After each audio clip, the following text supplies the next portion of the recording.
There seems to be few urban legends from the Victorian period who have truly lasted into pop culture and still raise some interesting questions today than the likes of Spring-Heeled Jack, who first appeared on the scene officially in 1837 and would terrorise and perplex all who were unfortunate enough to see him for decades to come. Although, as with all legends of this kind, it is also claimed that he was around long before this and carried on far longer than the life of any mortal human. I am not going into the main London-based sightings, the change in appearance, and other such things in this video, but for those interested, I have left a link in the description below to a longer and far more in-depth presentation by the creator Bob Gimlin, whose channel specialises in the paranormal and the mysterious, and is one that if you're into that, I would thoroughly recommend. Today we're going to cover some of the local and less talked about sightings of him. Things I was not aware of until I was looking through the book The Grim Almanac of Norfolk by Neil R. Stortley, a book that I would say pick up if you see it. There was a strangeness hanging over the streets of the city of Norwich in 1857. Strange, unnerving sightings were on the rise. A figure many had heard of all too well, and the terror and even physical attacks he had brought to the city of London. And now it seemed for their sins, whatever sins they may be, Spring-Heeled Jack had come to Norwich. He had been seen in the area some years before, but now, for whatever reason, he had returned. There has not been much recorded of his visits to the city, like there have been in other places, but we can be sure that many citizens were probably wary walking through the dark lanes of Norwich late at night. For weeks he was sighted by several people, all over the city and of all different walks of life, but none could agree exactly on what Jack looked like. Some who saw him round the city claimed he was black, while others said he was white. Some said he was tall and others short, which is a strange one, as he is generally described as tall, if not unnaturally tall. This led some to believe that Jack could change his appearance, and was quite possibly the devil himself. Although some of his descriptions changed, both over time and from these sightings, the main descriptions of him would remain the same.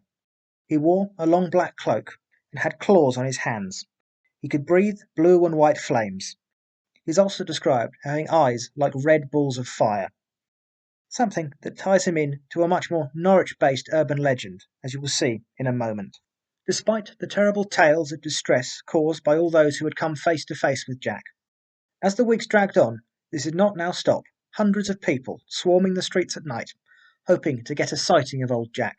One particular exciting night, a group of the city's police is said to have seen him and given chase, cornering Jack in a corner of the Chapelfield area of the city, only for him to suddenly leap directly upwards and over a tall wall, yelling at and mocking the police and onlookers as he vanished. This seems to be his final sighting in the city. As said before, this was not the first time Jack had come to Norfolk, with his first appearance coming not long after his debut in London, being sighted in Little Melton Lane, now known as Rectory Lane, between Attleborough and Shopton, where he terrified a passing local. Also around this time, locals claimed they saw him stalking the village of North Walsham at night, with many locals locking their windows and warning their children to stay away from them at all costs.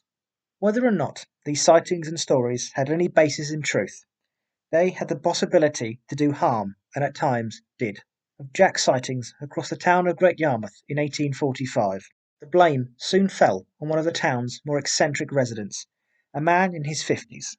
With the town being on constant edge, one young man decided to take the law into his own hands.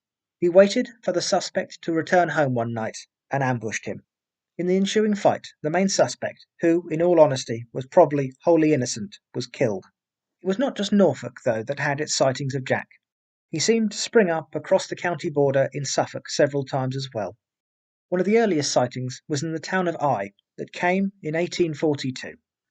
After a few days of his normal shenanigans, the police, following him, seemed to be able to do something no other police force that I have read have been able to do. They captured Spring-Heeled Jack. But no sooner had they locked him in a cell and turned back to check on him, he was gone, vanished without trace and without reason. A skill that the local paper blamed on some chemical process. On and off, around sightings elsewhere in the country, he seems to spring up in Norfolk and Suffolk from time to time.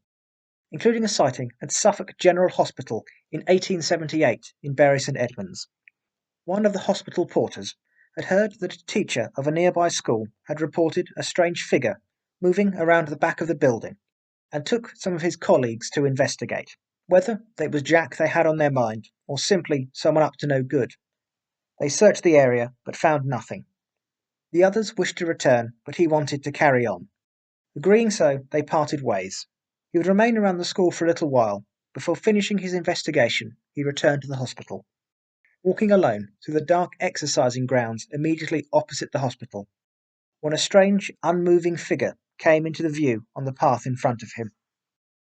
As reported in a local newspaper, the figure stood perfectly quiet and unmoved until the porter, walking around its flank, so to speak, with the intent, if possible, to see its face, prepared to throw a stone at it, whereupon the figure glided away among some adjacent trees, and the porter, his composure somewhat disturbed, returned to the hospital. As much as this does not sound like a traditional spring-heeled Jack sighting, it was mentioned in several of the sources I looked through, and seemed worth a mention to me, as does the following one. As I said before, it is possible that sightings of Jack in Norwich became one and the same with the much more local urban legend, the Gildencroft bogeyman, who, although apparently only ever seen once, stories terrified residents in the parish of St Augustine's for generations. The sighting of what came to be known as the Gildencroft boogeyman came in 1880, towards the end of the majority of the Jack sightings, by a local resident who was out one night. I was walking to the lathes when I saw it. It jumped out of the darkness and chased me down the road. I've never seen anything like it in all my puff. Big and hairy, eyes glowing in the dark and as big as tea saucers, big sharp teeth, and its breath. It was most noxious.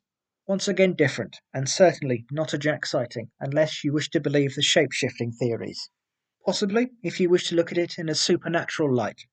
This was a sighting of the very old local legend of the Black Shuck, a possibly demonic and generally considered hellhound, who I covered last year if you follow the link, which is said to stalk the woods, roads and generally country lanes of the area, although this would be the first I had heard of it appearing in what would have been a rather built-up area, and it would certainly be the first sighting I had ever heard of coming within Norwich itself.